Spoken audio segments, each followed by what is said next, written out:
You were taught to be good. You were told that kindness is strength, that honesty is the highest virtue, that if you just work hard and stay humble, the world will reward you. And you believed it. You followed the rules. You were patient. You were decent. And what did it get you? Overlooked, manipulated, used. The world does not reward goodness. It rewards power. And power has a completely different rulebook, one that was deliberately kept from you, because a man who understands these rules cannot be controlled.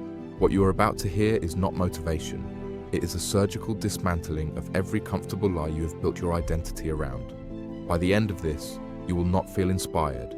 You will feel exposed. And then, if you are one of the rare few, you will feel something far more dangerous than inspiration. You will feel awake.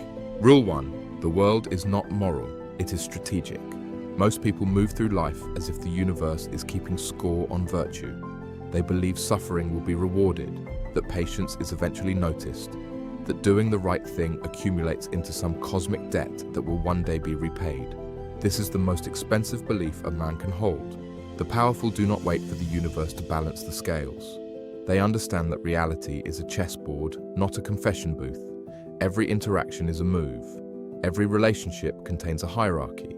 Every room you walk into has already decided where you rank before you open your mouth. Stop demanding that life be fair. Start studying how it actually works. The moment you accept that the world runs on strategy, not sentiment, is the moment you stop being a pawn and start thinking like the hand that moves the pieces. Rule 2, your transparency is your weakness. You think being open is a virtue. You think that sharing your plans, your fears, your ambitions makes you authentic and trustworthy.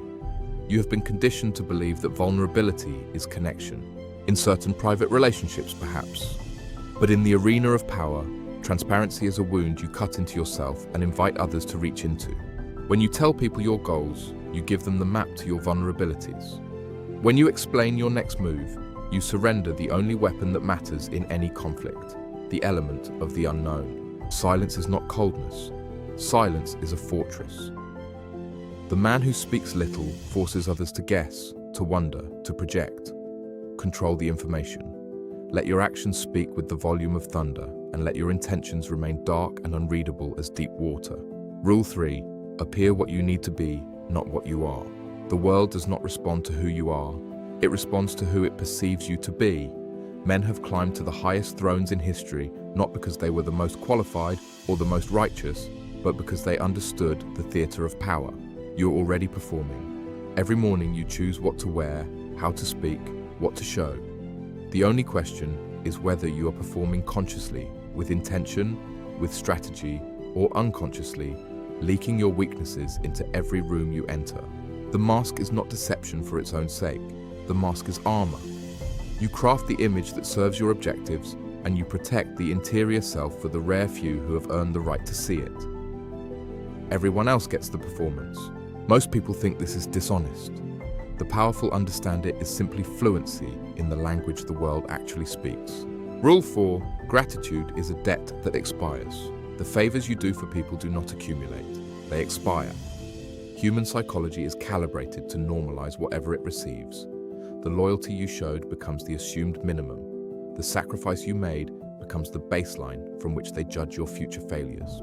This is not cruelty. It is psychology. Do not give endlessly hoping to build permanent loyalty. Give strategically. Always remain somewhat necessary, somewhat uncertain, somewhat irreplaceable. The moment you become taken for granted, you have already lost leverage you may never recover. The world does not owe you memory. Keep that in mind every time generosity feels like strategy. Rule 5. Fear outlasts love in the architecture of power. You have been told to make people love you, but love is fragile. Love shifts with mood, with circumstance, with the arrival of someone newer or shinier. Respect born from consequence is permanent. This does not mean cruelty. The principle is subtler.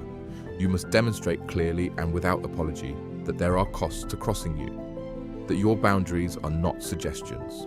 Most men never enforce anything. They threaten and retreat. They warn and forgive without consequence. And slowly, the people around them learn that there is no weight behind the words.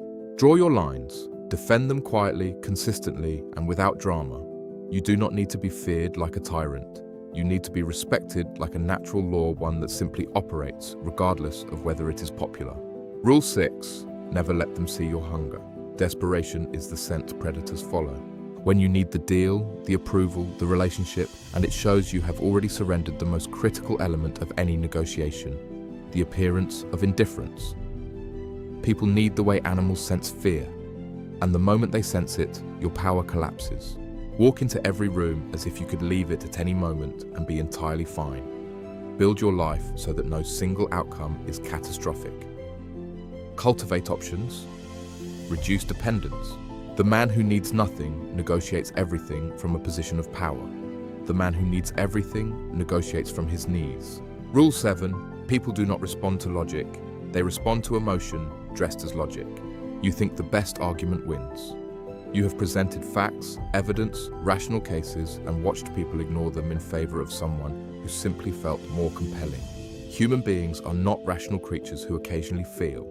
They are emotional creatures who occasionally reason. Every decision is driven first by emotion and then justified by logic after the fact. The powerful do not argue, they reframe. They do not persuade with data.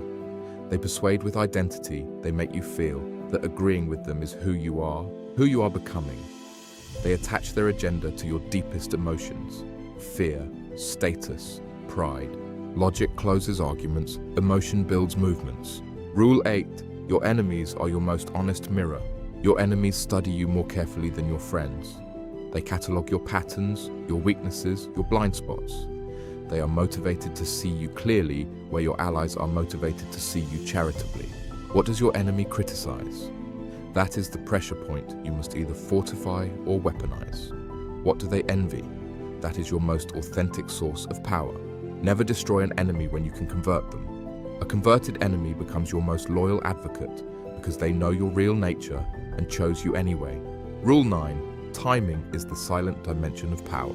You can have the right move, the right strategy, and execute it at the wrong moment and destroy yourself. The most powerful plans in history collapse not from bad strategy, but from impatience. The powerful let things ripen. They let opponents exhaust themselves. They let situations evolve until a single, decisive movement produces a result that 100 premature movements could not. The world will try to pressure you into rushing, into reacting. Do not. The lion does not chase. The lion positions, and when the moment arrives, the movement is brief and total. Patience is not passivity. Patience is precision. Identity death. The version of you that walked into this video was the one who believed that being liked was the same as being powerful, that openness was strength, that the world would reward goodness without strategy. That version of you cannot survive what comes next. Not because he was bad, but because he was incomplete. You have to let him go. The boy who needed approval. The man who gave endlessly and wondered why he was empty. Thank him for surviving long enough to get you here, and then step past him. What replaces him is not a monster. What replaces him is a man who sees clearly, moves deliberately, speaks carefully, and cannot be manipulated by anyone who doesn't understand his own psychology better than he does. These rules will not make you popular. Some people, when they sense this shift in you, will pull away because you are no longer as useful to them. Let them go. Their departure is the diagnosis. Most people will watch this, nod, close the tab, and return to the same patterns within 48 hours. Because real change is not insight. Real change is the brutal daily choice to act from strength instead of fear, from strategy instead of reaction, from power instead of need. The door is open. Most will stay comfortable on the same side. A few will walk through. Which side of that door you stand on is the only question that matters now.